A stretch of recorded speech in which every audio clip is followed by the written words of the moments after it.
Hello students, तो कैसे हैं आप लोग। This is your mentor Ujjwal and welcome to my channel Sankhya. तो आज हम देखेंगे पॉलिनोमियल सीरीज का थर्ड पार्ट, जिसमें हम डिस्कस करेंगे जीरोस ऑफ पॉलिनोमियल्स के बारे में। So let's dive in. तो जीरोस ऑफ पॉलिनोमियल्स को समझने से पहले हम जानेंगे कि फंक्शंस क्या होते हैं और किसी भी पॉलिनोमियल को एज ए फंक्शन हम कैसे डिफाइन करते हैं। तो उसके लिए हम एक सिचुएशन कंसिडर करते हैं जिसमें हम एक वेरिएबल लेते हैं x, एक मशीन लेते हैं जो कि एक पॉलिनोमियल कन्वर्टर है जिसमें कुछ प्रोसेसेस होते हैं, और इसको मैंने नाम दिया है p। तो जब हम इस वेरिएबल को इस कन्वर्टर में डालते हैं तो हमें एक आउटपुट मिलता है एज अ पॉलिनोमियल। ये एक सेकेंड डिग्री पॉलिनोमियल एक्सप्रेशन है। तो ये सिर्फ एक एग्जांपल के तौर पे हमने यहाँ पे यूज़ किया है as a output polynomial, but यहाँ पे किसी भी तरीके की डिग्री का पॉलिनोमियल हमें मिल सकता है क्योंकि ये पॉलिनोमियल कन्वर्टर है। तो यहाँ पे सिर्फ एक एग्जांपल के लिए हमने ये इसको यूज़ किया है एज आउटपुट। तो हमेशा ये ज़रूरी नहीं है कि कहीं आप p देखें तो वो आपको यही आउटपुट देगा, ठीक है। तो आप वहाँ पे कंफ्यूज मत होना, यहाँ पे सिर्फ एग्जांपल के लिए हमने इसको यूज़ किया है। तो हम यहाँ पे क्या कर रहे हैं, इस वेरिएबल को इस पॉलिनोमियल कन्वर्टर में इनपुट करा रहे हैं, तो इसलिए इस वेरिएबल को बोलते हैं इनपुट वेरिएबल। और इस पॉलिनोमियल कन्वर्टर में हम क्या कर रहे हैं, कुछ मैथमेटिकल ऑपरेशंस परफॉर्म कर रहे हैं ऑन इनपुट वेरिएबल्स। और जब हम परफॉर्म कर लेते हैं ये, तो हमें आउटपुट क्या मिलता है, एक पॉलिनोमियल, जो कि यहाँ पे हमें दिख रहा है।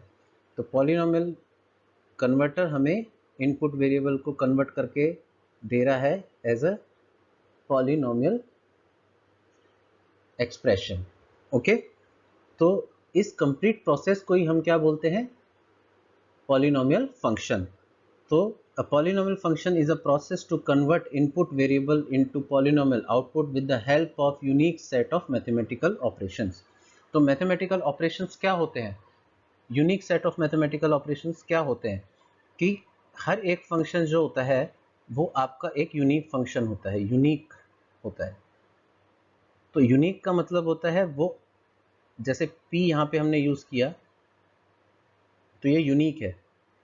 ओके, ये अगर हम यहाँ पे इनपुट चेंज भी कर देते हैं तब भी हमें स्ट्रक्चर इसी टाइप की हमें देगा। तो अगर हम माने कि यहाँ पे x की जगह मैं y इसमें इनपुट डाल रहा हूँ, तो हमें क्या आउटपुट मिलेगा, हमें आउटपुट मिलेगा ay² plus by plus c। तो आप देख सकते हैं दोनों को कंपेयर करके, यहाँ पे सिर्फ x रिप्लेस हुआ है y से, बाकी complete structure of polynomial is not changed. ठीक है, वो सेम ही रहेगा, जस्ट आपका वेरिएबल जो है वो चेंज हो जाएगा। इनपुट वेरिएबल जब आप चेंज करेंगे तो यहाँ पे आउटपुट में भी वो चेंज हो जाएगा, बाकी ऑपरेशंस जो हैं वो सेम होंगे। तो इसलिए हम बोलते हैं उसको unique set of mathematical operation. Okay, तो इसको हम रिप्रेजेंट कैसे करते हैं मैथमेटिकली, इस तरीके से p ब्रैकेट में x एंड द आउटपुट। तो p is your function, x is your input variable, n is equals to का साइन लगाएंगे और हमारे पास क्या आ जाएगा, आउटपुट यहाँ पे। तो हम इसको कैसे रिप्रेजेंट करते हैं मैथमेटिक्स में, function name then small brackets, यहाँ पे input variable n is equals to का साइन देन आउटपुट आपका। तो इस तरीके से हम रिप्रेजेंट करते हैं मैथमेटिकली किसी भी फंक्शन को। तो अगर आपका दो वेरिएबल हैं आपके पास, मल्टी वेरिएबल फंक्शन को हम कैसे रिप्रेजेंट करेंगे, यहाँ पे हम फंक्शन लिखेंगे f, कोई सा भी f मान लीजिए। यहाँ पे उन वेरिएबल्स को कॉमा लगा के सेपरेट करेंगे ब्रैकेट्स के अंदर ही, और यहाँ पे आउटपुट लिख देंगे। मान लीजिए हमारा आउटपुट है 3x² plus 2y² plus 3xy। Okay, तो ये आपका मल्टी वेरिएबल फंक्शन का रिप्रेजेंटेशन हो गया। यहाँ पे x और y को हम यूज़ कर रहे हैं और उसके ऊपर कुछ मैथमेटिकल ऑपरेशन होके हमारे पास ये आउटपुट मिल रहा है। तो this is known as multi variable function. यहाँ पे हमने किसका एग्जांपल लिया है, सिंगल वेरिएबल, यानी यहाँ पे सिर्फ x है तो ये सिंगल वेरिएबल पॉलिनोमियल फंक्शन का रिप्रेजेंटेशन है, ये मल्टीवेरिएबल पॉलिनोमियल का रिप्रेजेंटेशन है। ओके, तो आइए हम देखते हैं आगे कि कौन कौन से नाम हम ऑप्ट करते हैं जनरली फॉर फंक्शन नेम्स।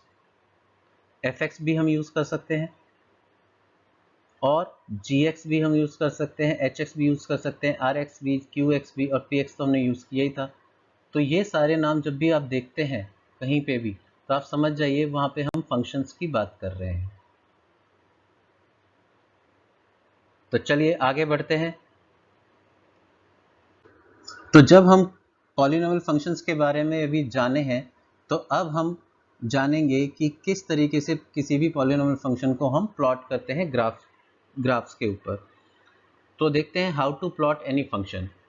तो first we need to consider that we plot graphs between input variable and the corresponding output values of the function. All the input values should be plotted on x-axis and all the output values should be plotted on y-axis. Okay?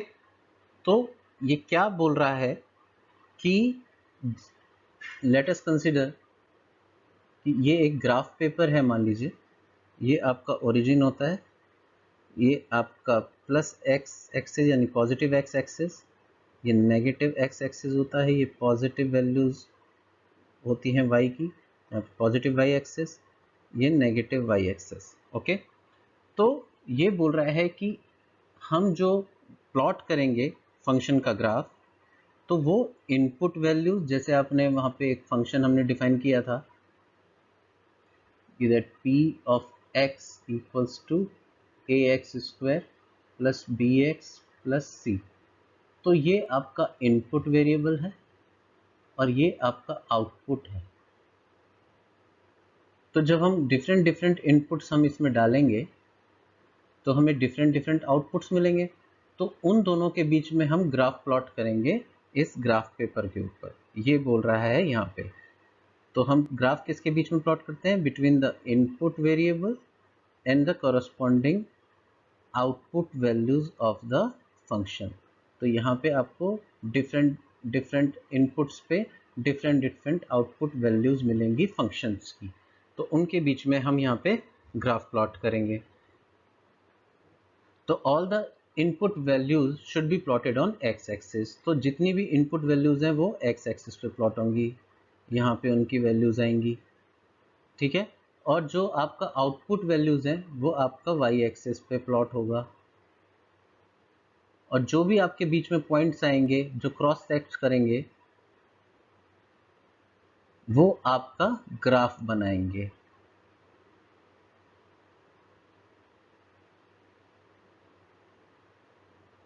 कुछ इस तरीके से।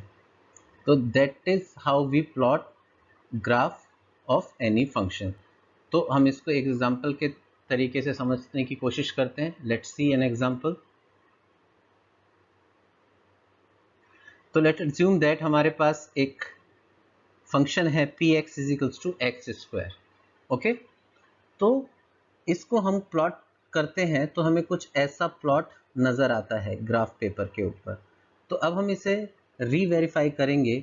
क्या जब हम इसे different values input करेंगे x की, तब क्या हमारा आउटपुट का जो प्लॉट है ग्राफ के ऊपर वो यही मिल रहा है या नहीं। तो लेट्स सी, हम क्या करते हैं, values of function px at different inputs हम प्लॉट करेंगे। तो फॉर दैट हम डिफरेंट वैल्यूज लेते हैं x इनपुट वेरिएबल की, x1 is equals to 0, x2 is equals to 1, x3 is equals to 2, x4 is equals to 3, x5 is equals to -2, x6 is equals to -3।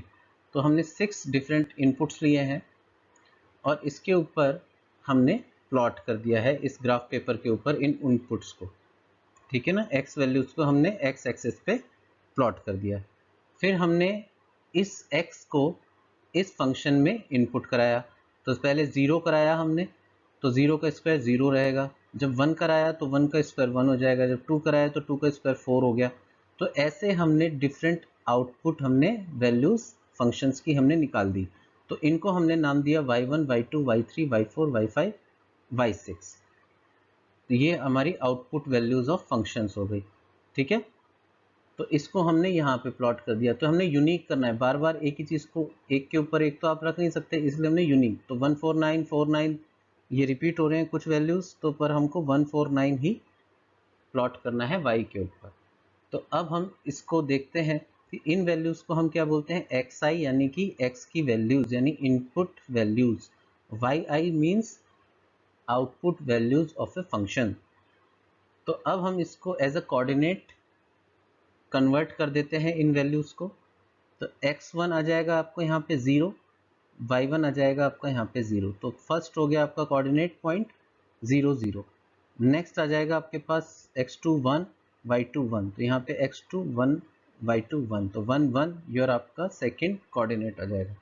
ऐसे ही x3 2 है, y3 4 है, तो यहाँ पे 3 and वो 2 और 4 आ जाएगा। तो ये आपका थर्ड कोऑर्डिनेट हो जाएगा। इसी तरीके से हम यहाँ पे सारे कोऑर्डिनेट्स हम मेंशन कर सकते हैं और इनको प्लॉट कर देते हैं हम यहाँ पे। तो 0 0 1 1 2 4 3 4 3 9 -2 4 -3 9, ये हमने सारे कोऑर्डिनेट यहाँ पे देखे। तो अगर हम यहीं से देखें तो ये सारे पॉइंट्स इस ही प्लॉट पे हमें मिल रहे हैं। तो इसका मतलब हमारा जो प्लॉट था वो बिल्कुल सही था। जब हम इन पॉइंट्स को हम रफली किसी लाइन से हम ट्रेस करेंगे तो हमें इसी टाइप का कुछ प्लॉट देखने को मिलेगा, इसी टाइप का कुछ कर्व देखने को मिलेगा। तो अब हम देखेंगे कि कैसे हम इन पॉइंट्स को प्लॉट करते हैं। तो पहले हम 0 0 करें तो 0 एक्स एक्सिस का यहाँ पे है और वाई एक्सिस का भी यही है, तो 0 0 यही पॉइंट हो जाएगा same. This is your 0 0। Next हम जाते हैं 1 1। तो 1 क्या करेंगे, पहले एक्स एक्सिस की तरफ चलेंगे, यानी कि हम एक्स डायरेक्शन में पहले 1 चलेंगे और फिर वाई डायरेक्शन में 1 चलेंगे, तो हमारे पास वो पॉइंट आ जाएगा। सेकंड है हमारे पास 2 4। तो पहले हम 2 चलेंगे, ये 1 हो गया, ये 1 ये 2 हो गया, टोटल यहाँ से यहाँ तक हम 2 चल दिए और यहाँ के ऊपर हम चलेंगे 4। तो ये हमारा सेकंड पॉइंट आ गया। तो इस तरीके से हम प्लॉट करते हुए चलेंगे किसी भी कोऑर्डिनेट्स को किसी ग्राफ पेपर के ऊपर। तो ये सारे पॉइंट्स हमने प्लॉट कर दिए इस ग्राफ पेपर के ऊपर। तो हमने देखा कि यही हमारा ग्राफ बिल्कुल सही आ रहा है। ओके, तो this is your plot of function px is equals to X square. तो अगर हम एक कंसिडर करें for any value x, any value x, px would be X square, ठीक है ना। और तो इसकी वैल्यू क्या आ जाएगी हमारे पास, y। तो इसको हम प्लॉट करें अगर इसी के ऊपर कहीं, तो हम मान लेते हैं ये एक पॉइंट है जिसका x कोऑर्डिनेट हो जाएगा x और y कोऑर्डिनेट हो जाएगा y, which is equals to X square, ठीक है। तो हम यहाँ पे बोल सकते हैं कि y is also equals to px which is equals to X square. तो ये बहुत इंपॉर्टेंट रिलेशन है जिसको हमको ध्यान रखना है, ये हमें आगे काम आएगा। तो आगे बढ़ते हैं। तो अब हम देखेंगे behaviour patterns of polynomial functions based on its degree. तो हमने लास्ट वीडियो में देखा था कि that we have discuss about the degree of a polynomial, leading term in the leading coefficient and what are they exactly, and these topics are very important for understanding the behaviour of a polynomial function. तो किसी भी polynomial का behaviour, उसका shape, उसकी direction graph पे किस तरीके से वो प्लॉट होगा, किस तरीके का वो दिखेगा, उसकी डायरेक्शन क्या होगी, ये सब डिसाइड करता है degree of a polynomial and the leading coefficient of the polynomial. Okay, तो now we will see if we change the values of the degrees, means odd और इवन अगर हम देखेंगे डिग्रीज को, एंड जो साइन है लीडिंग कोफिशिएंट का plus और नेगेटिव होगा, अगर हम चेंज करेंगे तो पॉलिनोमियल फंक्शन पे उसका क्या इफेक्ट होगा, उसका शेप और डायरेक्शन कैसे चेंज होगी, तो ये हम देखेंगे। तो इसको डिसाइड करने के लिए कुछ रूल्स हैं, important rules to understand the end behaviour. These are the rules of the end behaviour. तो अगर डिग्री इवन है और लीडिंग कोफिशिएंट पॉजिटिव है, then both ends of the polynomial graph will point up. If the degree is even and the leading coefficient is negative, then the both point of the polynomial graph will point down, नीचे की तरफ होंगे. तो if the degree is odd and the leading coefficient is positive, then the right end of the graph will point up and the left end of the graph will point down. And the degree is odd and the leading coefficient is negative, then the right end of the graph will point down and the left end will point up. तो सबसे अच्छी बात ये है कि ये जो आपने इतनी सारी रूल्स पढ़े, आपने सोचा कि यार ये इतना सारा हमें याद करना पड़ेगा, क्या क्या चीज़ इसको याद करनी पड़ेगी. तो इसको याद करने की ज़रूरत नहीं है. You don't have to remember all these rules. तो चलिए आगे देखते हैं कि इसको किस तरीके से हम समझेंगे जिसमें हमें याद करने की ज़रूरत नहीं पड़ेगी. तो let's move to next section. तो यहाँ पे हम देखते हैं, हम पैटर्न्स ऑब्जर्व करते हैं कि हमने एक रूल्स देखे कि क्या क्या होते हैं, पर हमें से याद करने की ज़रूरत नहीं है. तो यहाँ पे हम एक एग्जांपल लेते हैं. एक पॉलिनोमियल है H X is equals to minus 4x⁻6 plus 5x² minus x plus 1. तो आप देख सकते हैं यहाँ पे जो लीडिंग टर्म है that is your first term, क्योंकि ये एक स्टैंडर्ड फॉर्म में लिखी हुई है. तो first term your is leading term. तो लीडिंग टर्म की जिसकी डिग्री है आपकी 6 और ये जो डिग्री है वो इवन है क्योंकि 6 इज़ अ इवन नंबर. और जो लीडिंग कोफिशिएंट है वो आपका क्या है, 4 है या -4 है, -4 है. दिस इज -4 यानी नेगेटिव है. ठीक है. तो हम इसको किस तरीके से समझेंगे, तो आप देख सकते हैं कि जो भी इवन डिग्रीज होंगी, तो जब भी आप उसमें कुछ वैल्यूज इनपुट करेंगे, जैसे x की वैल्यूज अगर आप नेगेटिव भी लेंगे, तो उसका जब इवन हम करेंगे, स्क्वायर करेंगे या उसकी पावर 4 करेंगे, तो नेगेटिव की पावर जब भी इवन होती है तो हमें क्या मिलता है, एक पॉजिटिव वैल्यू मिलती है. तो नेगेटिव भी पॉजिटिव में कन्वर्ट हो जाता है. ठीक है, ये आपको पता है. बट अगर हम इस पूरी चीज की मल्टीप्लिकेशन हम एक नेगेटिव वैल्यू से करेंगे, तो नेगेटिव मल्टीप्लाई विद पॉजिटिव, तो negative multiply with positive, we will get the negative value. Okay. तो अब हम यहाँ पे देखते हैं कि कुछ इस तरीके से इसने ग्राफ दिखाया. क्यों? क्योंकि यहाँ पे मान लीजिए हमने x की नेगेटिव वैल्यूज भी हमने डाली इसके अंदर. ठीक है. तो जैसे जैसे हम आगे बढ़ते जाएंगे नेगेटिव वैल्यूज में, ये y जो वैल्यूज है, y मतलब आपका जो फंक्शन की जो वैल्यूज है, आउटपुट वैल्यूज है, वो और नेगेटिव होती जाएगी और नेगेटिव होती जाएगी. मतलब कुछ इस तरीके से ग्राफ आता जाएगा और नेगेटिव होती जाएगी यहाँ पे. ओके. और अगर आप पॉजिटिव भी कर रहे हो इसकी वैल्यू, तब भी वो, क्योंकि नेगेटिव कोफिशिएंट है बाहर, तो ये नेगेटिव जो चीज़ है इस पॉजिटिव को ऑलवेज मल्टीप्लाई करके नेगेटिव वैल्यू ही दे रहा है. तो इसलिए इसका जो डायरेक्शन है दोनों एंड्स का, ये जो लेफ्ट एंड है, लेफ्ट एंड पॉइंट है, वो भी डाउनवर्ड्स डायरेक्शन में है, और जो राइट एंड पॉइंट है वो भी आपका डाउनवर्ड डायरेक्शन में है. तो अगर आपकी इवन पावर है यानी कि इवन डिग्री है और नेगेटिव कोफिशिएंट है, तो दोनों जो एंड्स होंगे, एक लेफ्ट हैंड मान लो फंक्शन का और राइट हैंड मान लो फंक्शन का, वो दोनों डाउनवर्ड्स होंगे, मतलब इधर की तरफ ओपन होंगे, नीचे की तरफ. ओके. ये लेफ्ट हो गया, ये राइट हो गया.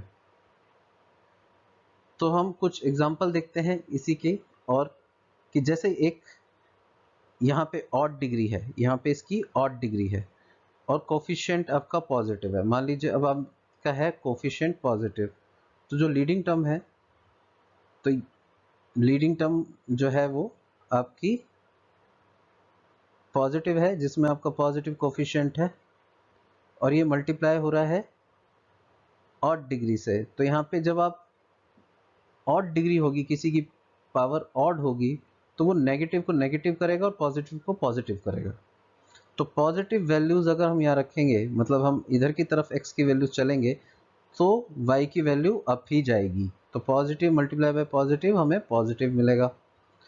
और जब हम इधर की तरफ चलेंगे, यानी ये तो पॉजिटिव ही है, पॉजिटिव लीडिंग कोफिशिएंट है, और इसको मल्टीप्लाई करेंगे हम negative to the power odd से, तो हमारे पास नेगेटिव वैल्यूज आएंगी।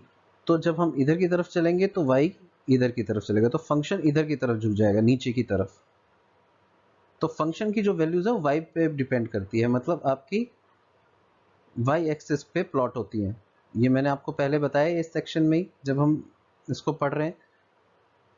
तो जब फंक्शन नेगेटिव वैल्यू आएगी तो फंक्शन डाउनवर्ड जाएगा, और जब पॉजिटिव वैल्यूज आएंगी तो फंक्शन अपवर्ड्स मूव होगा। तो ये आपका कॉन्सेप्ट है for positive leading coefficient and odd degree. तो राइट हैंड अप होगा और लेफ्ट जो होगा, लेफ्ट जो साइड है वो आपकी डाउन जाएगी। नेक्स्ट देखते हैं, ये आपका नेगेटिव लीडिंग कोफिशिएंट है और ऑड, तो नेगेटिव आपका लीडिंग कोफिशिएंट है और ऑड डिग्री है, ठीक है। तो ये आपको दे रखा है। तो इसका मतलब क्या हुआ कि आपका, जब मैंने आपको बताया ऑड डिग्री है तो किसी की भी पावर ऑड होती है तो वो पॉजिटिव को पॉजिटिव रखता है और नेगेटिव को नेगेटिव। तो जब हम पॉजिटिव रखेंगे, पर यहाँ पे हमेशा नेगेटिव वैल्यू है क्योंकि नेगेटिव कोफिशिएंट है, तो नेगेटिव को जब पॉजिटिव से मल्टीप्लाई करेंगे तो क्या आएगा, नेगेटिव। और यहाँ पे नेगेटिव है, जो है नेगेटिव वैल्यू रखेंगे और उसका ऑड करेंगे तो हमारे को क्या मिलेगा, नेगेटिव इंटू नेगेटिव यानी कि पॉजिटिव। तो जब हम इधर की तरफ जाएंगे, नेगेटिव वैल्यूज एक्स रखेंगे तो फंक्शन मूव अप करेगा, पॉजिटिव वैल्यूज की तरफ जाएगा। तो जब हम positive x positive input values रखेंगे एक्स की, तो हमारा फंक्शन डाउनवर्ड्स जाएगा। तो आप देख सकते हैं कि किस तरीके से ये शेप चेंज हो रही है। तो अब हम नेक्स्ट देखते हैं, जैसे यहाँ पे है एक positive leading coefficient and even degree. तो जो पॉजिटिव कोफिशिएंट है और इवन डिग्री है, इवन आपकी डिग्री है। तो यहाँ पे क्या हो रहा है कि किसी भी चीज़ की जब पावर इवन होती है तो वो ऑलवेज या नेगेटिव हो या पॉजिटिव हो, वो पॉजिटिव ही देगी। और डिपेंड किस पे करेगा कि कोफिशिएंट कैसा है। तो कोफिशिएंट यहाँ पे पॉजिटिव है तो हमेशा पॉजिटिव होएगी। तो इसका मतलब चाहे आप इधर जाइए चाहे इधर जाइए, फंक्शन की वैल्यू ऊपर की तरफ ही जाएगी। तो दोनों एंड, जो लेफ्ट जो आपकी साइड है, लेफ्ट साइड और राइट साइड जो है, वो ऊपर की तरफ ही मूव करेंगी फंक्शन की। ओके, नाउ नेक्स्ट देखते हैं कि अब नेगेटिव लीडिंग कोफिशिएंट है, नेगेटिव कोफिशिएंट है और इवन आपकी डिग्री है। तो इवन डिग्री है तो आपको पता है कि चाहे प्लस हो चाहे माइनस हो, उसकी पावर इवन हो तो आपकी पॉजिटिव ही रहता है। बट डिपेंड करेगा कि यहाँ पे क्या मल्टीप्लाई हो रहा है। तो यहाँ पे हम नेगेटिव में मल्टीप्लाई करें तो ऑलवेज नेगेटिव ही आएगा। तो चाहे आप इधर जाएं चाहे इधर जाएं, फंक्शन हमेशा डाउनवर्ड्स ही जाएगा। तो इसलिए इसके लेफ्ट साइड भी डाउनवर्ड होगी और राइट साइड भी डाउनवर्ड होगी। तो यही रूल्स हैं, तो इसको आपको ज़्यादा याद करने की ज़रूरत नहीं है, बस एक कॉमन सेंस लगाने की ज़रूरत है और आपको ध्यान करने की ज़रूरत है जो मैंने आपको अभी बताया। अगर आपको इसमें प्रॉब्लम हो तो एक बार दोबारा से आप इस चीज़ को देखिए, आपको और अच्छे से समझ में आएगा। तो चलिए आगे बढ़ते हैं। तो अब हम देखेंगे polynomial equation and zeros of polynomials. तो क्या होती हैं पॉलिनोमियल इक्वेशंस और क्या होते हैं जीरो ऑफ ए पॉलिनोमियल्स। तो अब हमारा टॉपिक है आज का जो आया है, इतनी सारी स्टडी करने के बाद, इतनी सारी प्री रिक्वेस्ट फॉलो करने के बाद, कि अब हम पढ़ेंगे जीरोस ऑफ पॉलिनोमियल्स। तो सबसे पहले हम जानेंगे कि व्हाट इज पॉलिनोमियल इक्वेशन। तो polynomial equation, when a polynomial expression is set to equal 0 or to another polynomial expression, then it is said to be a polynomial equation. तो it's means कि अगर हम किसी भी चीज़ को, यहाँ पे मान लीजिए एक एक्सप्रेशन है x square plus 2x is equals to, अगर मैं 3 लिख देता हूँ, ये दो एक्सप्रेशन मैंने इक्वेट कर दिए हैं। इक्वेट मीन्स इक्वल साइन से हमने इसको सेपरेट कर रखा है, तो this is known as your equation. Okay, तो एग्जांपल लेते हैं कि जैसे कि ये a x is equals to minus b, और इस माइनस बी को मैं इधर ले आता हूं, तो ये हमारा क्या बन जाएगा, a x plus b is equals to 0।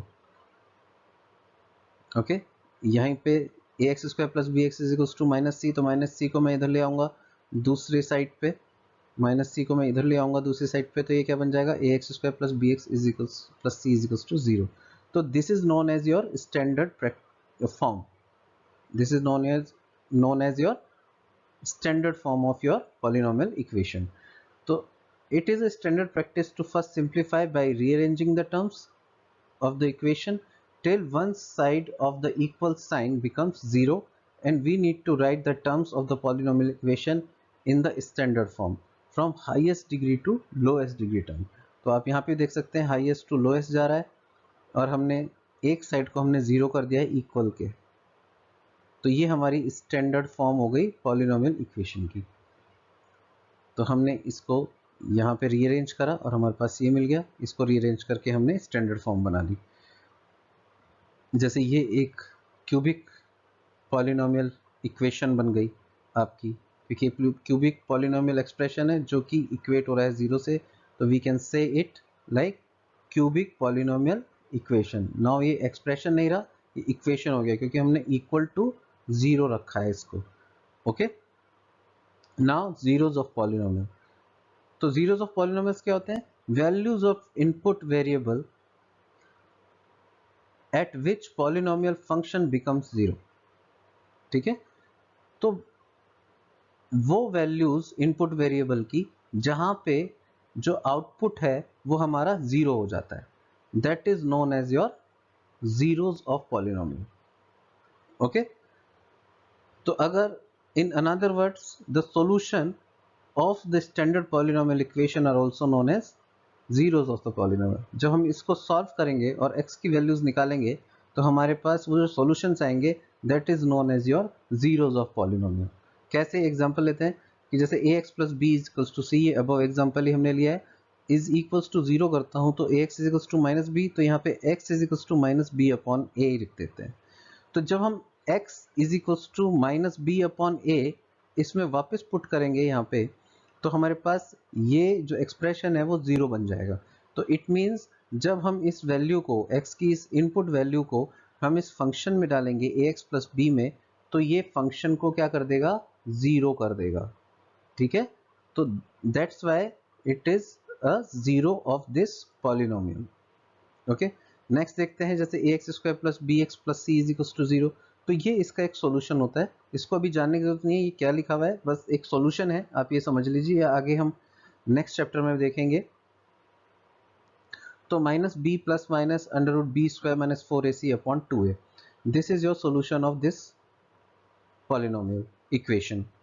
तो जब हम इस x की वैल्यूज को, ये दो है प्लस माइनस है, एक बार हम प्लस कंसिडर करेंगे और नेगेटिव, तो दोनों वैल्यूज का जब हम इस x की वैल्यूज के अंदर रखेंगे तो ये कंप्लीट इक्वेशन 0 के बराबर हो जाएगी। या अगर हम फंक्शन के फॉर्म में बात करें तो जब हम x इनपुट वेरिएबल x की वैल्यूज हम ये हम डालेंगे फंक्शन के अंदर, तो हमें आउटपुट क्या मिलेगा, 0।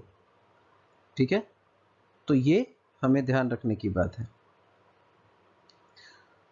तो आइए आगे बढ़ते हैं। तो अब हम जानेंगे graphical method for finding zeros. तो अब हम पिछले टॉपिक पे हमने देखा ही है कि जीरोस क्या होते हैं। We know that zeros are the values of input variables at which output values of a function becomes 0। ठीक है, तो let's assume that value of a function px at x is equals to k becomes 0। तो जब हम input variable की value जब हम k रखते हैं तो उस फंक्शन की जो वैल्यू है, आउटपुट वैल्यू, वो क्या हो जाती है, 0। It means p at k is equals to 0। तो आउटपुट वैल्यू जो y है वो 0 हो जाएगी।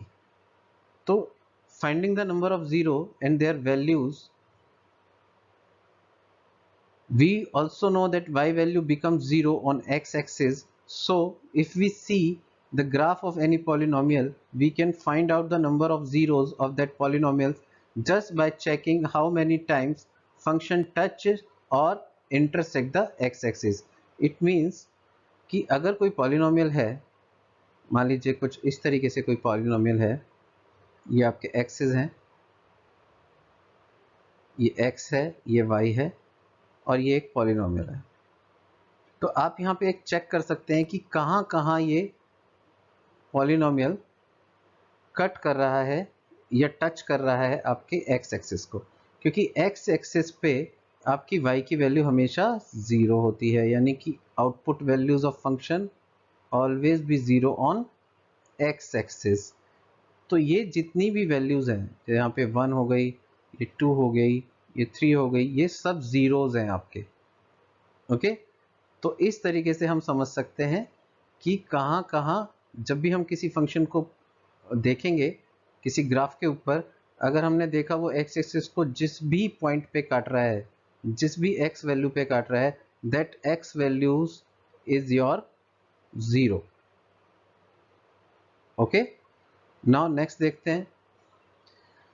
To find out the values of zeros we have to pick x values at which function touches or intersect the x axis। ये मैंने आपको बता दिया, जहां पे वो टच कर रहा है या इंटरसेक्ट कर रहा है x एक्सिस पे, उस पॉइंट की x वैल्यू जो होगी that is your 0।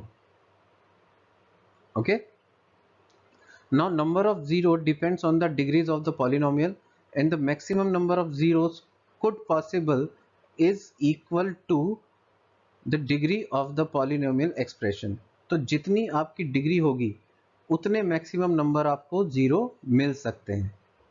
ठीक है, जरूरी नहीं है कि वो उतने ही मिले, उससे कम भी मिल सकते हैं, पर मैक्सिमम आपको उतने जीरोस आपको मिल सकते हैं जितने उस पॉलिनोमियल की डिग्री होगी।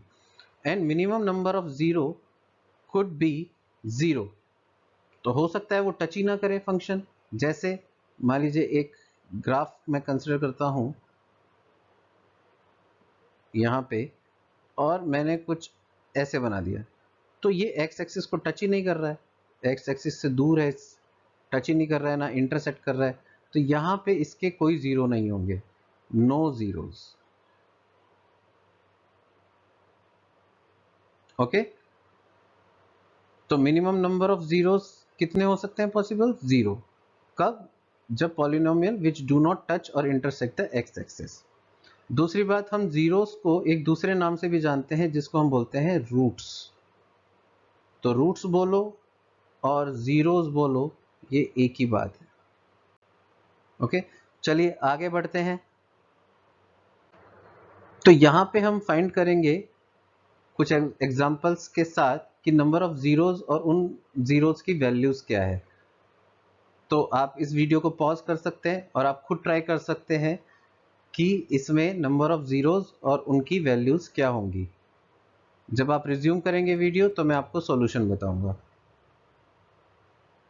ओके, तो अब इस फंक्शन को देखते हैं, ये कितनी बार एक्स एक्सिस को टच कर रहा है या क्रॉस कर रहा है। देखिए अब यहाँ पे ये टच क्रॉस कर रहा है, यहाँ पे क्रॉस कर रहा है और ये इस पे क्रॉस कर रहा है। यहाँ पे कितनी वैल्यूज हो गई हमारी जीरोस की, कितने नंबर हो गए जीरोस के? 1 2 एंड 3।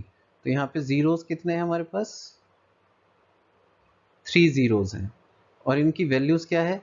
तो फर्स्ट जीरो की वैल्यू कितनी है? -3, क्योंकि -3 पे इंटरसेक्ट हो रहा है। x की वैल्यू यहाँ पे -3 है, तो दैट इज योर 0। सेकंड की क्या है वैल्यू? -1, यहाँ पे इंटरसेक्ट कर रहा है -1 पे, तो दैट इज योर 0। थर्ड की क्या है? 2। तो ये आपके जीरोस की वैल्यूज हो गई है। तो पहला 0 -3, सेकंड 0 -1, थर्ड 0 2। सेकंड देखते हैं ग्राफ कि यहाँ पे आप फंक्शन देखें तो यहाँ पे भी ये 3 जगह काट रहा है, 1 2 और 3। तो यहाँ पे जीरोस कितने हो गए हमारे पास? 3। और फर्स्ट की वैल्यू क्या है? -3, सेकंड की वैल्यू वही -1, थर्ड की वैल्यू 2। यही आपकी वैल्यूज हो गई, ये आपका आंसर हो गए। यहाँ पे आप देखेंगे फर्स्ट यहाँ पे काटा, यहाँ पे काटा और यहाँ पे काटा और यहाँ पे काटा, तो यहाँ पे 4 जगह काटे, यहाँ पे 4 हो गए इसकी वैल्यू, 2 3 और ये 4। तो हमारे पास जीरोस कितने हो गए? 4।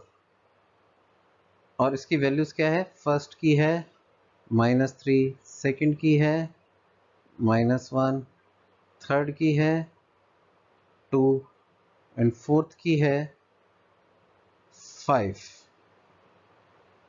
ये रहा। तो अब हम नेक्स्ट पे देखते हैं, नेक्स्ट एंड फाइनल ग्राफ पे फंक्शन को।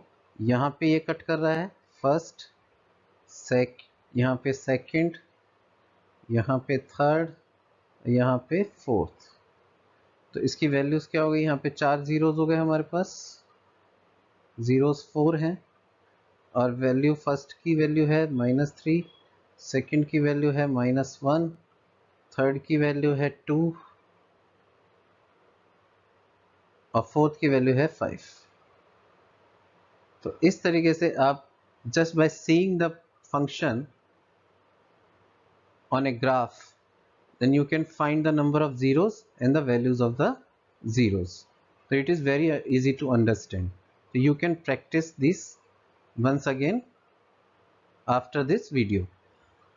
So चलिए आगे बढ़ते हैं। तो अब हम देखेंगे analytical method for finding zeros. इससे पहले हमने ग्राफिकल मेथड देखा था for finding zeros and number of zeros. तो वहां पे हमने देखा था कि एक हम ग्राफ लेते थे, उस पर हम एक फंक्शन प्लॉट करते थे, ये आपका फंक्शन हो गया px, और हम देखते थे कि जहां जहां वो x एक्सिस को इंटरसेक्ट कर रहा है, जितनी बार कर रहा है वो नंबर ऑफ जीरोस हो जाएंगे। यहाँ पे 3 टाइम्स किया है तो 3 जीरोस हो जाएंगे, और इनकी वैल्यूज जहां पे ये कट करा है, यहाँ पे जो x की वैल्यूज होंगी, यहाँ पे मान लीजिए x1 वैल्यूज है, यहाँ पे x2 वैल्यू है, यहाँ पे x3 वैल्यू है। ये जो वैल्यूज हैं x1 x2 x3, these are your x2 and x3, these are your values of zeros. Okay पर अब हम ग्राफ को नहीं देखेंगे फॉर एनालिटिकल मेथड, हम कैलकुलेट करेंगे कि जीरोस की वैल्यूज क्या है और कितने जीरोस हमारे पास आएंगे किसी भी पॉलिनोमियल इक्वेशन से। ओके तो फॉर दैट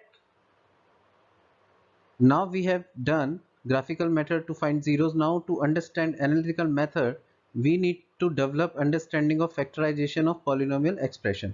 तो सबसे पहले हमको एक कॉन्सेप्ट डेवलप करना पड़ेगा कि किसी भी पॉलिनोमियल एक्सप्रेशन को कैसे फैक्टराइज करते हैं, दैट इज योर फैक्टराइजेशन। तो सबसे पहले हम जानेंगे कि व्हाट इज फैक्टराइजेशन। तो फैक्टराइजेशन अगर हम यहाँ देखें एक एग्जांपल से समझे कि हमने 12 को लिख सकते हैं 4 into 3 और 2 स्क्वायर मल्टीप्लाई बाय 3।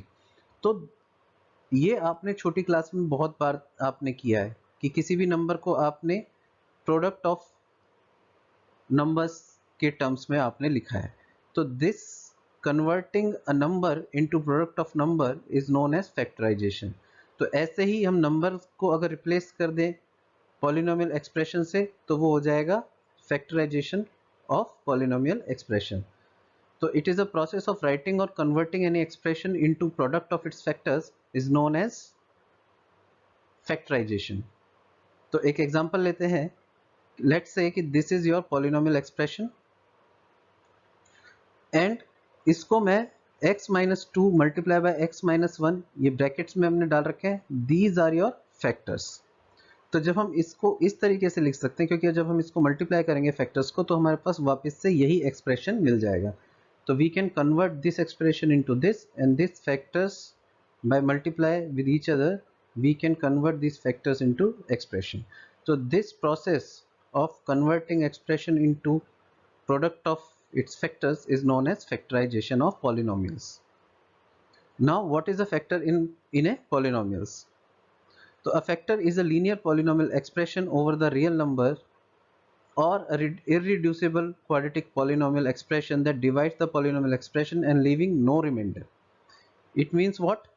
कि एक एग्जांपल लेते हैं. This is your above example as well. Same example है. तो x square minus 3x plus 2 equals to x minus 2 and x minus 1. ये दो आपके फैक्टर्स हैं, लीनियर फैक्टर्स, क्योंकि इसकी डिग्री 1 है तो this is known as linear factors. तो every polynomial can be factored into a product of linear factors and irreducible quadratic factors.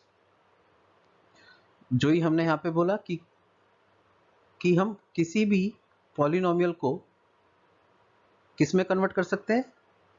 Product of linear factors and quadratic factors, irreducible quadratic factors. तो अब हम ये जान लेंगे कि over the real number का मतलब क्या है. ओवर द रियल नंबर का मतलब होता है कि अगर हम किसी फैक्टर को, जैसे ये आपके दो फैक्टर्स हैं, इसमें से x माइनस 2 को अगर मैं 0 के इक्वल रखूंगा, हमको 0 के इक्वल रखना है और देखना है कि x की वैल्यू क्या आती है. तो x की वैल्यू 2 आती है which is a real number. Okay, ऐसे ही x माइनस 1 को मैं 0 के बराबर रखता हूँ तो x इज इक्वल्स टू आता है 1 which is also a real number. तो जब x की वैल्यूज आपकी रियल आती हैं, that is known as your linear polynomial expression over a real number. okay? कोई बहुत बड़ी बात नहीं है, बस आपको चेक करना है कि वो रियल नंबर है कि नहीं. तो उस फैक्टर्स को 0 के इक्वल रख दीजिए और अगर आपका वो 0 आ रहा है, वो रियल नंबर मिल रहा है x की value, then it is a linear polynomial expression over a real number. और अब हम देखते हैं कि इरेड्यूसिबल क्वाड्रेटिक पॉलिनोमियल क्या होता है. कि जैसे अगर मान लीजिए किसी का फैक्टर ऐसा आया एक्स स्क्वायर प्लस 1, वहाँ पे एक फैक्टर आ रहा है ये, तो ये क्वाड्रेटिक पॉलिनोमियल है. बट ये इरेड्यूसिबल कैसे है? तो अगर मैं इसको 0 के इक्वल रखूंगा तो आप देखेंगे कि x square equals to minus 1 हो जाएगा, और जब हम इसको स्क्वायर रूट लेंगे तो एक्स इज इक्वल्स टू आ जाएगा plus minus under root negative 1. तो जब ये नेगेटिव वैल्यूज आ जाती हैं स्क्वायर रूट के अंदर तो ये रियल वैल्यू नहीं रहती हैं, तो it is not a real value. तो इसलिए इसको हम बोलेंगे इरेड्यूसिबल क्वाड्रेटिक इक्वेशन, क्योंकि इस एक्सप्रेशन को, इस क्वाड्रेटिक एक्सप्रेशन को फर्दर हम लीनियर फैक्टराइजेशन नहीं कर सकते. That's why it is known as irreducible quadratic polynomial.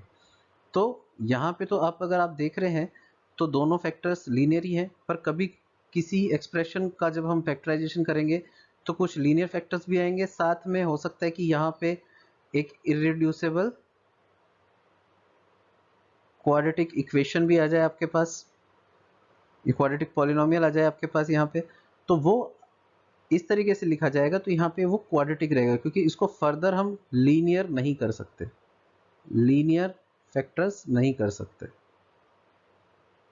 Okay, चलिए आगे बढ़ते हैं. तो अब हम देखेंगे फाइंडिंग जीरोस ऑफ और roots of a polynomial by factorization. तो जब हम फैक्टराइजेशन का कॉन्सेप्ट समझ गए कि हम किसी भी एक्सप्रेशन को एक लीनियर पॉलिनोमियल एक्सप्रेशन के फॉर्म में फैक्टराइज कर सकते हैं, तो अब हम उसके जीरोस भी फाइंड आउट कर सकते हैं. कैसे, वो हम देखते हैं. तो एक एग्जांपल लेते हैं. लेट्स से कि px हमारा एक फंक्शन है जो कि पॉलिनोमियल फंक्शन है which is 3x square minus 10x plus 3. Okay, तो हम क्या कर रहे हैं, इस मिडिल टर्म को क्या कर रहे हैं, हम स्प्लिट कर रहे हैं. तो इसको बोलते हैं splitting the middle term, method of splitting the middle term, splitting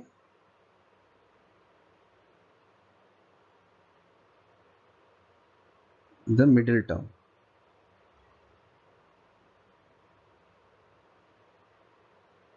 क्योंकि हम फैक्टराइजेशन कर रहे हैं, तो एक्सप्रेशन को फैक्टराइज करने के लिए हम इस बीच की जो वैल्यू है, पहले तो हम स्टैंडर्ड फॉर्म में लिखते हैं क्वाड्रेटिक पॉलिनोमियल को, और फिर उसके बाद हम बीच का जो एक्सप्रेशन है, जो बीच का जो टर्म है, उसको हम स्प्लिट करते हैं. तो हमारे पास है माइनस 10x. ओके, तो इसको इस तरीके से स्प्लिट करना है कि जब हम सम करेंगे, मान लीजिए a और b इसके दो पार्ट बने, जब हम इसको सम करेंगे a प्लस बी को जोड़ेंगे तो हमारे पास माइनस 10x आना चाहिए, और जब हम मल्टीप्लाई करें तो हमारे पास आना चाहिए इन दोनों का multiplication which is 3x² multiply by 3 which is 9x²। तो हमारे पास आना चाहिए 9x²। जब मल्टीप्लाई करेंगे यानी a into b equals to 9x² and a plus b equals to -10x। तो इस तरीके से हम इसको स्प्लिट कर सकते हैं। तो कैसे करेंगे? तो a की वैल्यू मान लीजिए हमारे पास -9x हो गई और b की वैल्यू हो गई हमारे पास -x। तो जब हम इसको प्लस करेंगे -9x प्लस -x, तो -9x minus x equals to क्या हो जाएगा? -10x। और इसको मल्टीप्लाई करेंगे तो क्या आएगा? -9x multiply by -x -x, तो हमारे पास क्या जाएगा? +9x²। तो वही हमारे को मिल रहा है। तो मल्टीप्लाई करने के बाद 9x² मिल रहा है और ऐड करने पे हमें 10x मिल रहा है। तो इसलिए ये इसके फैक्टर्स हो जाएंगे -9x -x। तो 9 1 जा 9, तो 9 + 1 = 10। ओके, तो इस तरीके से हम इसको फैक्टराइजेशन करेंगे। तो अगर हम देखें तो after factorization we can see कि कुछ शुरू की दो टर्म्स देखें आफ्टर फैक्टराइजेशन, इसकी 4 टर्म्स बन गई हमारे पास आफ्टर फैक्टराइजेशन। ओके, तो अगर हम यहाँ पे देखें तो इन दोनों टर्म्स में से फर्स्ट 2 टर्म्स में से हमारे पास क्या कॉमन आ रहा है? एक तो 3 कॉमन आ रहा है और एक x भी कॉमन आ रहा है। तो 3x हम कॉमन ले लेंगे तो यहाँ पे बच जाएगा x और माइनस ये जो साइन है वो वैसे का वैसे रहेगा और यहाँ पे आ जाएगा 3, क्योंकि 9 में से जब 3 बाहर निकल जाएगा तो 3 रह जाएगा, क्योंकि 9 को मैं लिख सकता हूँ 3 × 3, तो 3 हमने कॉमन ले लिया तो बचा 3। तब जहाँ पे इन नेक्स्ट जो लास्ट जो 2 टर्म्स है -x + 3, यहाँ पे हमारे पास कोई भी कॉमन चीज़ नहीं है। तो जब कोई कॉमन नहीं होता तो हम वहाँ से 1 कॉमन ले सकते हैं। और जब भी आप ऐसा देखें कि यहाँ पे माइनस लग रहा है तो आप माइनस भी कॉमन ले सकते हैं। तो जब माइनस कॉमन लेंगे तो ये जो साइन है ये आपका चेंज हो जाएगा और नेगेटिव में कन्वर्ट हो जाएगा। जब -1 कॉमन लेंगे तो यहाँ पे बच जाएगा x और ये हो जाएगा -3। तो अब ये 2 टर्म्स बन गई, एक टर्म यहाँ से यहाँ तक, ये एक टर्म हो गई, ये 2 टर्म हो गई। पहले ये 4 टर्म थी, 4 में से पहले फिर हमने इसको रिड्यूस कर लिया 2 टर्म्स में। ओके, अब इन दोनों में से हमारे पास क्या कॉमन आ रहा है? x -3। तो x -3 पहले कॉमन ले लेंगे, फिर बचा क्या हमारे पास, उसको अलग ब्रैकेट में लिख लेंगे 3x - 1। तो ये बन गए हमारे फैक्टर्स। तो इस पॉलिनोमियल एक्सप्रेशन का फैक्टर बन गया हमारे पास ये। तो अब हम क्या करेंगे? To find zeros we know that function क्या होना चाहिए? 0 होना चाहिए। जहाँ पे फंक्शन 0 होता है वहीं पे आपके जीरोज मिलते हैं। तो x -3 3x - 1 इस एक्सप्रेशन को हमने 0 के बराबर रख दिया। इस फैक्टर्स को, जो कि इस पॉलिनोमियल एक्सप्रेशन के फैक्टर्स थे, इसको हमने 0 के बराबर रख दिया। सो जब इन दोनों को, जब मल्टीप्लिकेशन किन्हीं 2 नंबर्स का मल्टीप्लिकेशन अगर 0 होता है तो या तो ये 0 होगा तब वो कंप्लीट एक्सप्रेशन 0 हो जाएगा, या फिर ये 0 होगा b जब वो कंप्लीट एक्सप्रेशन 0 हो जाएगा। तो हम दोनों को बारी बारी से 0 रखते हैं। तो इफ x - 3 इक्वल्स टू 0, तो x क्या बन जाएगा? 3। इफ 3x - 1 इक्वल्स टू 0, तो x आ जाएगा 1/3। तो इसका मतलब यह है कि at x is equals to 3 and 1/3 ये फंक्शन क्या बन जाता है? 0। तो यही आपके जीरोज होंगे। तो हमारे पास कितनी वैल्यूज आ गई? 2 वैल्यूज आई, तो हमारे पास 2 जीरोज बन गए। वैल्यूज कितनी है? 3 एंड 1/3। तो 3 and 1/3 are the zeros of this polynomial. Okay, तो ये वेरी इजी है, बट आपको बस ये देखना है सबसे पहले एक्सप्रेशन को किस में कन्वर्ट करना है? फैक्टर्स में। और उस फैक्टर्स को हमें इक्वेट करना है 0 से। और जितने भी फैक्टर्स बने, मान लीजिए 3 फैक्टर्स आए और उनका प्रोडक्ट जो है वो 0 है, तो हर एक फैक्टर्स को बारी बारी से आपको 0 रखना है। तो आपके वो वैल्यूज आ जाएंगी वहां से, यहाँ से एक वैल्यू आएगी, यहाँ से दूसरी वैल्यू आएगी, यहाँ से तीसरी। तो ये सारी वैल्यूज आपकी जीरोज होंगी। ठीक है, इस तरीके से हम इसको समझ सकते हैं। तो आगे देखते हैं कि we can understand this in a reverse manner also. कैसे कि if we know the zeros of a polynomial we can find the factors of the polynomial और वाइस वर्सा। जैसे मान लीजिए from above example we have two roots x is equals to 3 and 1/3। Okay, so we can write factors of expression as x minus 3 and x minus 1/3। क्यों, कैसे, देखिए यहाँ पे हमने क्या करा था, x minus 3 को 0 के बराबर रखा था, फिर हमारे पास x minus 3 आया था और फिर यहाँ से x की वैल्यू आ गई थी। तो अगर ये जीरोज हैं, x इज इक्वल्स टू 3 और x इज इक्वल्स टू 1/3, तो ऑब्वियसली अगर मैं इसको इधर ले जाऊं, इक्वल के इधर ले जाऊं, तो वो जो आएंगे फैक्टर्स वो आपके उस एक्सप्रेशन के ही फैक्टर्स होंगे। तो आप किसी भी, अगर आपको जीरोस पता है किसी पॉलिनोमियल एक्सप्रेशन के या फंक्शन के, तो आप उस एक्सप्रेशन को फाइंड आउट कर सकते हो। कैसे, बस आपको इस तरीके से उस वैल्यू को x के तरफ लेके जाना है और आपके वो फैक्टर बन जाएंगे। ओके, तो देखिए x minus 3 multiply by x minus 3 ये फैक्टर बन गया। इसको मल्टीप्लाई करते हैं, तो मल्टीप्लाई करेंगे तो हमारे पास ये आएगा, यहाँ पे आपका आ जाएगा ये। तो ये आपके शुरू के फैक्टर्स ही थे, x माइनस 3 3x माइनस 1, यहाँ पे 1/3 और आ रहा है। तो इसका कोई दिक्कत नहीं है, इसको अगर हम 0 के बराबर रखेंगे तो ये 1/3 वैसे ही कैंसिल आउट हो जाएगा। तो हम लिख सकते हैं किसी भी फैक्टराइजेशन करने के लिए या किसी भी अगर हमें फैक्टर्स पता हो, जैसे f1 और f2 इसके दो फैक्टर्स हैं, और उसको मैं अगर k से मल्टीप्लाई कर दूं तो हम उस एक्सप्रेशन को इस तरीके से लिख सकते हैं। यानी कि कोई भी एक्सप्रेशन है तो हम उसको लिख सकते हैं k f1 f2 where k is a any constant। Okay, so हम आगे देखते हैं इसमें। तो in general let's say we have a polynomial function ax square plus bx plus c, and if we consider alpha and beta are the two roots of this function, then factors of polynomials can be written as x minus alpha and x minus beta, जैसे हमने यहाँ पे लिखे थे। Okay, तो ax square plus bx plus c को हम convert कर सकते हैं k first factor into second factor, जैसे कि हमने लिखा है k first factor and second factor. तो किसी भी एक्सप्रेशन को हम इस तरीके से डिनोट कर सकते हैं। ओके, तो आज के लिए इतना ही। तो नेक्स्ट वीडियो में हम देखेंगे relationship between zeros and the coefficient of the polynomials and also the division algorithm for polynomials. तो तब तक के लिए thank you for watching this video. Please like, share and subscribe our channel Sankhya, and please don't forget to hit the bell icon for latest updates and the videos.